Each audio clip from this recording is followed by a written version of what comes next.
Another guy we love, and talking about a great veteran, a combat veteran, a great success story, a great Pennsylvanian, and he has favored us with deciding he's going to run for United States Senate.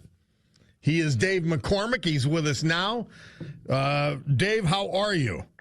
Hey, Bob. Good to be with you, and I'm so glad to be part of the community for common sense. Thanks for having me today. Yes. You could listen. You've got an honorary membership to the club because that's all you talk is common sense. Yeah. Listen, it stands out these days when you see what's going on with in Washington with the crazy economic policies, the inflation, the challenges on the global stage. Just a voice of common sense stands out, and that's what I'll be as a U.S. Senator. So thanks for having me and the opportunity to talk about it. And anytime. Dave McCormick, tell us, first of all, let's get, how is the campaign going? You had the pleasure of starting early, the luxury of starting early, and being unopposed on the Republican side. So you've been able to go around and talk to people, and I think it's been very successful. Yeah, listen, I have loved that opportunity so far. So other than getting skunked on Monday when I was deer hunting with my high school friends in Bloomsburg, it's been a great few months. And you come away from conversations across our Commonwealth with two things in mind. One is just the sense of how the Biden policies are just doing such damage to the people of our great Commonwealth. You see it with inflation, 20% rise in prices. I mean, the fact that the Democrats are running on Bidenomics seems like madness to me, because the people I meet on the campaign trail are absolutely getting crushed by these rise in prices and the fact that wages haven't kept up. You see it in the crime in our inner cities. You see it with fentanyl. So people are really worried about the direction of the country. And at the same time, you see that same gritty, Pennsylvania attitude that I love, where people are fighting, and they want better leadership, and they want things to be better for their kids. And so I'm encouraged by everything I hear. I guess the other thing I'd say is that people are really worried, and I think appropriately, about what's going on in the world. And, the weakness that the Biden administration has shown has invited, I think, aggressors, whether it's Iran and the terrible barbaric attack into Israel from Hamas, or whether it's Putin moving against Ukraine, or whether it's China rattling its sabers. I think people see that with weak leadership in the White House and weak leadership in the Senate with Senator Bob Casey, we're inviting being tested on the world stage. And so those are the two big themes. Dave McCormick is our guest. He's the Republican candidate for United States Senator next year against this area's own Bob Casey. And I'm happy you mentioned that. I mean, Bob Casey has shown, he goes between being a rubber stamp for the left-wing lunatic agenda and doing nothing. There's no footprints in the snow from Bob Casey's, how many years in the Senate? 17. Yeah, 17 years in the Senate. Yeah. And listen, there's politics, and then there's the seriousness of the moment. And I'm a 58-year-old man. I was a soldier in the Cold War when we were talking about, nuclear annihilation. I was a combat vet in Iraq. I was in the middle of the financial crisis as a senior government official. Bob, in my adult life, I have never been more worried about the potential risks that we see around the world. It's not one thing that could go wrong.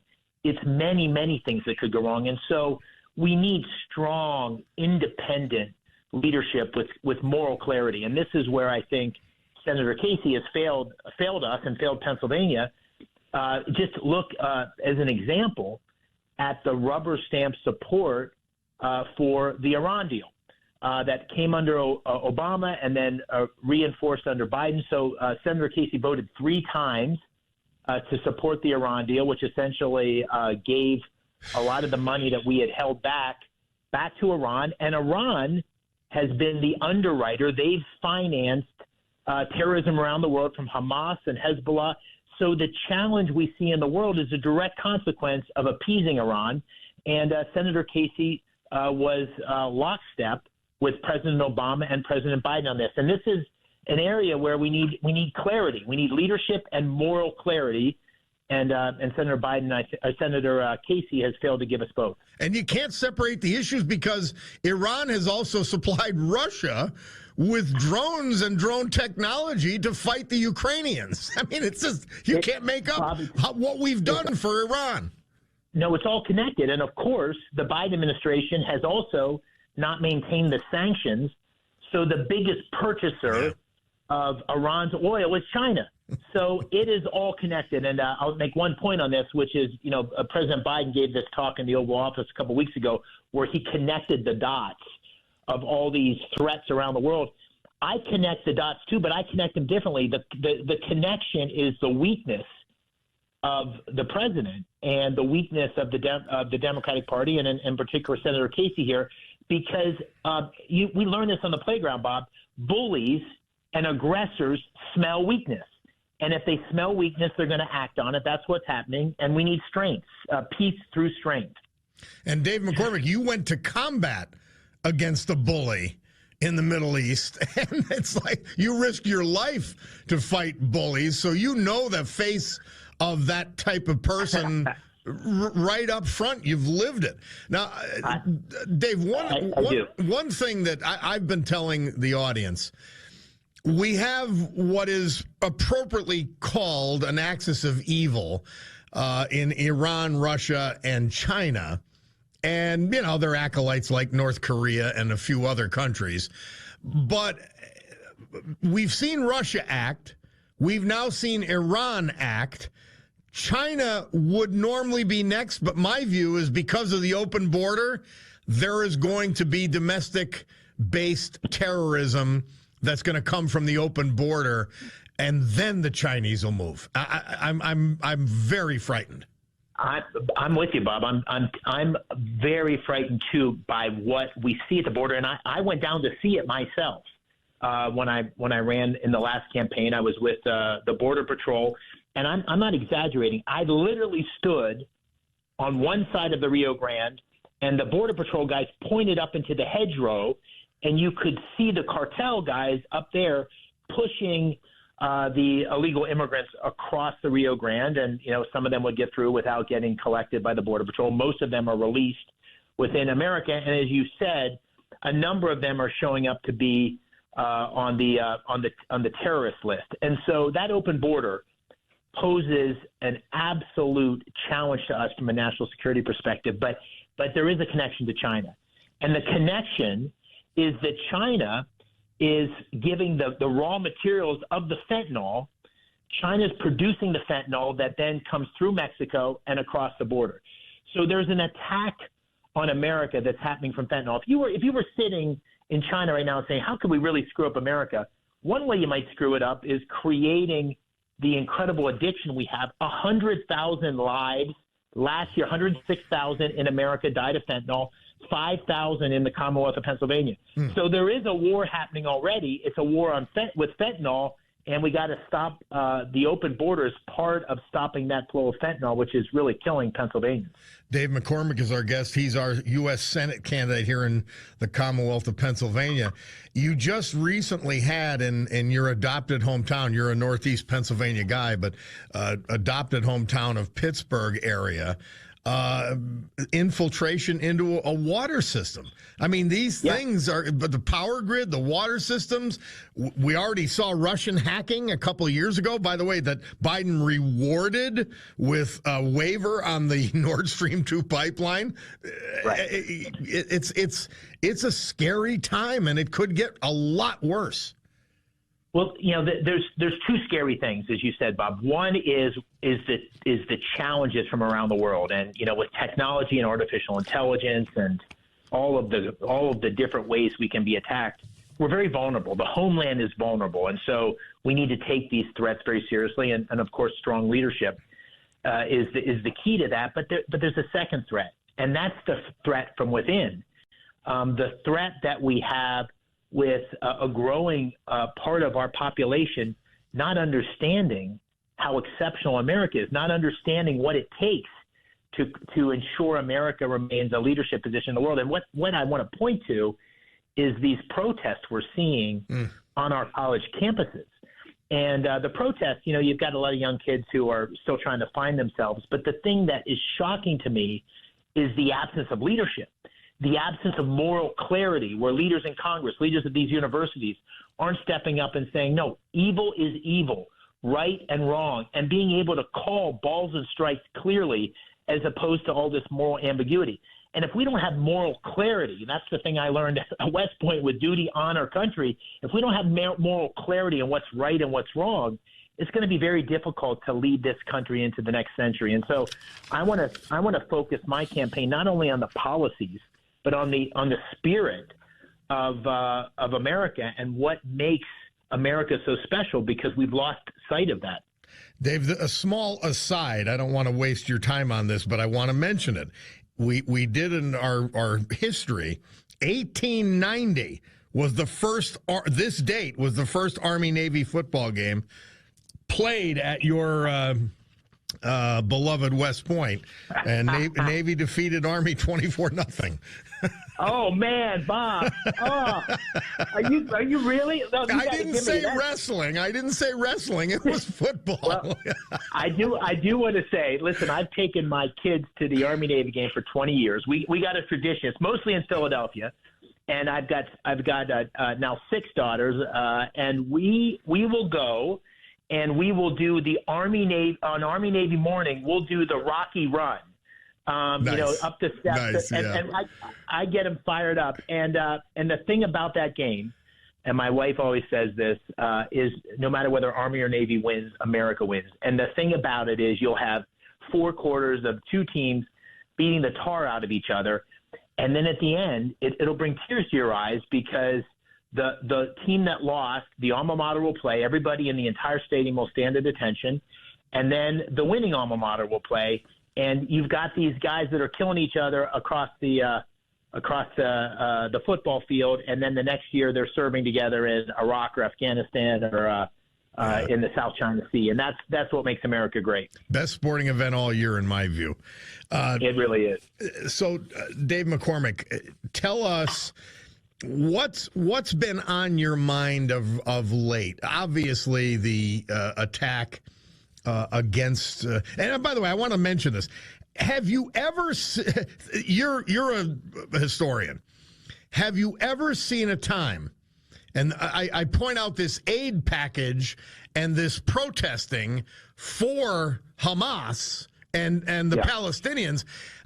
Have you ever seen a time? It's like when Germany attacked France, and we went to send aid to Germany in World War II. I've never seen anything like it.